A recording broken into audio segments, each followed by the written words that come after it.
អ្នកវិទ្យាសាស្ត្រនយោបាយនិងជំនាញផ្នែកទំនាក់ទំនងអន្តរជាតិដ៏ល្បីបានវិភាគនិងបកស្រាយបង្ហាញមុខមាត់ពិតរបស់ថៃប្រាប់ទៅកាន់ឆាកអន្តរជាតិតើអ្នកណាជាជនរងគ្រោះពិតហើយអ្នកណាជាអ្នកឈ្លានពានតាមរយៈគេហទំព័រ Cambodia Mag ដែលចេញផ្សាយទាំងភាសាអង់គ្លេសនិងបារាំងបានលើកយកការវិភាគរបស់លោករ៉ាអ៊ូលម៉ាក់សេណាដែលបានលើកឡើងថារបៀបដែលសារព័ត៌មានអន្តរជាតិរាយការណ៍អំពីចំនួនដែលបង្កឡើងដោយប្រទេសថៃមកលើកម្ពុជានាំឲ្យខ្ញុំត្រូវរំលឹកឡើងវិញនៅការពិតមួយចំនួនដែលមិនអាចប្រកែកបានការអះអាងផ្លូវការរបស់អាជ្ញាធរថៃដែលត្រូវបានឆ្លុះបញ្ចាំងយ៉ាងងាយដោយសារព័ត៌មានអន្តរជាតិដែលអ្នកឆ្លើយឆ្លងព័ត៌មានរបស់ពួកគេមានមូលដ្ឋាននៅទីក្រុងបាងកកគឺជាការបង្ហាញរូបភាពនៃប្រទេសមួយដែលមានភាពរុះរាយរាក់ទាក់និងស្ងប់ស្ងាត់ដោយគោរពតាមច្បាប់ដែលគ្រប់គ្រងទំនាក់ទំនងអន្តរជាតិប៉ុន្តែចំពោះទំនាក់ទំនងរវាងប្រទេសនេះជាមួយកម្ពុជាវិញគឺផ្ទុយឆ្ងាយពីការពិតខ្លាំងណាស់ប្រវត្តិសាស្ត្រទាំងមូលនៃការទំនាក់ទំនងរវាងជនជាតិថៃនិងខ្មែរ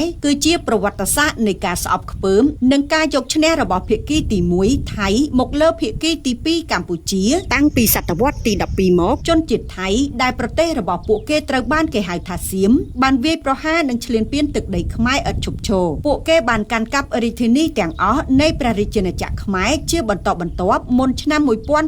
1863ពួកគេថែមទាំងបានបញ្ចូលប្រទេសទាំងមូលពីឆ្នាំ1929ដល់ឆ្នាំ1833ទៀតផងមានតែការការពាររបស់ប្រទេសបារាំងទេទើបអាចបញ្ឈប់សេចក្តីស្រែកឃ្លានចង់ឈ្នះរបស់ថៃបានហើយកិច្ចខិតខំប្រឹងប្រែងទាំងមូលនៃការទូតបារាំងដើម្បីចរចាជាមួយរដ្ឋាភិបាលសៀមលើលក្ខខណ្ឌនៃការកំណត់ព្រំដែនដោយដែលបានព្រមព្រៀងនៅក្នុងអនុសញ្ញាបារាំងសៀមឆ្នាំ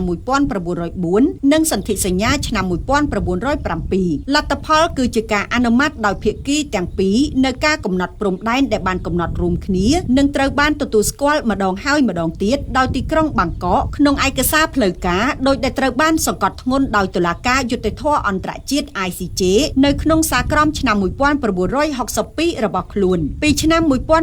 1953ដល់ឆ្នាំ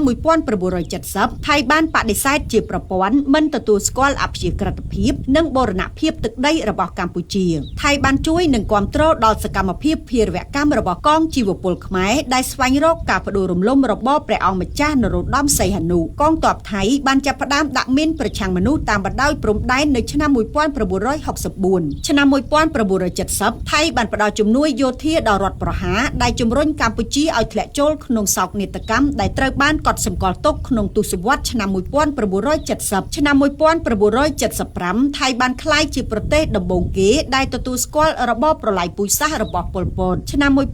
1979នៅពេលដែលប៉ុល ពតត្រូវបានផ្ដួលរំលំថៃបានរុញច្រានជនភៀសខ្លួនរាប់ម៉ឺននាក់បរិសុទ្ធស្ត្រីកុមារនិងមនុស្សចាស់ដែលរត់ភៀសខ្លួនចេញពីប្រទេសដែលគ្មានអនាគតត្រឡប់ចូលទៅក្នុងវិលមីនវិញដែលជាឧក្រិដ្ឋកម្មពិតប្រាកដប្រឆាំងមនុស្សជាតិកិច្ចព្រមព្រៀងទីក្រុងប៉ារីសថៃជាហត្ថលេខីនៃកិច្ចព្រមព្រៀងទីក្រុងប៉ារីសស្ដីពីកម្ពុជាប៉ុន្តែបានរំលោភភ្លាមក្នុងអំឡុងប្រតិបត្តិការរបស់អង្គការសហប្រជាជាតិថៃបានគាំទ្រខ្មែរក្រហមក្រោយពីពួកគេបដិសេធហត្ថលេខារបស់ខ្លួនកងទ័ពថៃបានចាប់ទាហានរក្សាសន្តិភាពរបស់ UN ថៃបានរំកិលបង្គោលព្រំដែនដែលធ្វើឲ្យកម្ពុជាខូចខាតប្រយោជន៍ថៃបានទាញយកផលប្រយោជន៍ពីធនធានធម្មជាតិឈើថ្មមានតម្លៃនៃតំបន់ដែលគ្រប់គ្រងដោយកងកម្លាំងប៉ុល ពតដែលអាចឲ្យពួកគេមានលទ្ធភាពផ្ដល់ហិរញ្ញប្បទានដល់សកម្មភាពភេរវកម្មរបស់ខ្លួនបន្ទាប់ពីកងទ័ពថៃបានបើកការវាយប្រហារជាច្រើនលើតំបន់ប្រាសាទព្រះវិហារចាប់តាំងពីឆ្នាំ2008សម្រាប់ជនស៊ីវិលខ្មែរជាច្រើនអ្នកនិងប្រើប្រាស់គ្រាប់បែកចង្កោមដែលត្រូវបានហាមឃាត់ក្រោមច្បាប់អន្តរជាតិកម្ពុជាគ្មានជម្រើសក្រៅពីត្រឡប់ទៅតុលាការយុត្តិធម៌អន្តរជាតិម្ដងទៀតហើយកម្ពុជានៅតែបន្តឈ្នះក្តីម្ដងទៀតនៅឆ្នាំ2013ទាំងនេះគឺជាការពិតនៃប្រវត្តិសាស្ត្រហើយពួកគេមិនអាចប្រកែកបានឡើយថៃមិនមែនជាប្រទេសជិតខាងគួរឲ្យរាប់អាននោះទេចាប់តាំងពីថ្ងៃទី28ខែឧសភាឆ្នាំ2025មកកងទ័ពថៃគឺជាអ្នកដែលបានវាយប្រហារកម្ពុជាមុនសេវាស៊ើបការសម្ងាត់របស់មហាអំណាចក៏ដូចជាប្រទេសអាស៊ានមួយចំនួនគឺដឹងពីការពិតនេះមានអ្នកឈ្លានពាននិងជនរងគ្រោះទោះបីជាមានវោហារសាស្ត្របោកបញ្ឆោតរបស់ថៃដែលបង្ហាញថាខ្លួនអាចលុបបំបាត់ទូនីតិអរិភាពនិងឈ្លានពានរបស់ខ្លួនដែលមានអាយុកាលរាប់សតវត្សក៏ដោយថៃមើលងាយច្បាប់អន្តរជាតិថៃមើលងាយកិច្ចព្រមព្រៀងនិងសន្ធិសញ្ញាដែលខ្លួនបានចុះហត្ថលេខាថៃមើលងាយបទឈប់បាញ់ដែលខ្លួនចុះហត្ថលេខាដោយទៅនឹងរបបទាំងអស់ដែលត្រួតត្រាដោយកងទ័ពដែលចាប់បង្ខំឲ្យអនុវត្តឆន្ទៈរបស់ របស់ខ្លួនដោយហត្ថលេខារបស់ថៃគឺគ្មានតម្លៃឡើយសោកនាដកម្មរបស់កម្ពុជាគឺថាទំហំតូចប្រជាជនតិចការអភិវឌ្ឍសេដ្ឋកិច្ចនិងកម្លាំងយោធាខ្វះខាតជាងប្រទេសជិតខាងរបស់ខ្លួនជាលទ្ធផលកម្ពុជាមានទម្ងន់តិចតួចណាស់នៅក្នុងក្រសែភ្នែករបស់អ្នកដែលជាតួអង្គសំខាន់ក្នុងនយោបាយអន្តរជាតិដែលពួកគេតែងតែប្រញាប់ប្រញាល់ដាក់អ្នកឈ្លានពាននិងជនរងគ្រោះឲ្យស្មើគ្នាការប្រកាសលួងលោមនិងលាក់ពុតនៃការទូតអន្តរជាតិរបស់ថៃអនុញ្ញាតឲ្យពួកគេជៀសវាងការការពារអ្នកទុនខ្សោយពីអ្នកខ្លាំងហើយលាងដៃចេញពីការទទួលខុសត្រូវទាំងអស់ដែលពួកគេប្រព្រឹត្ត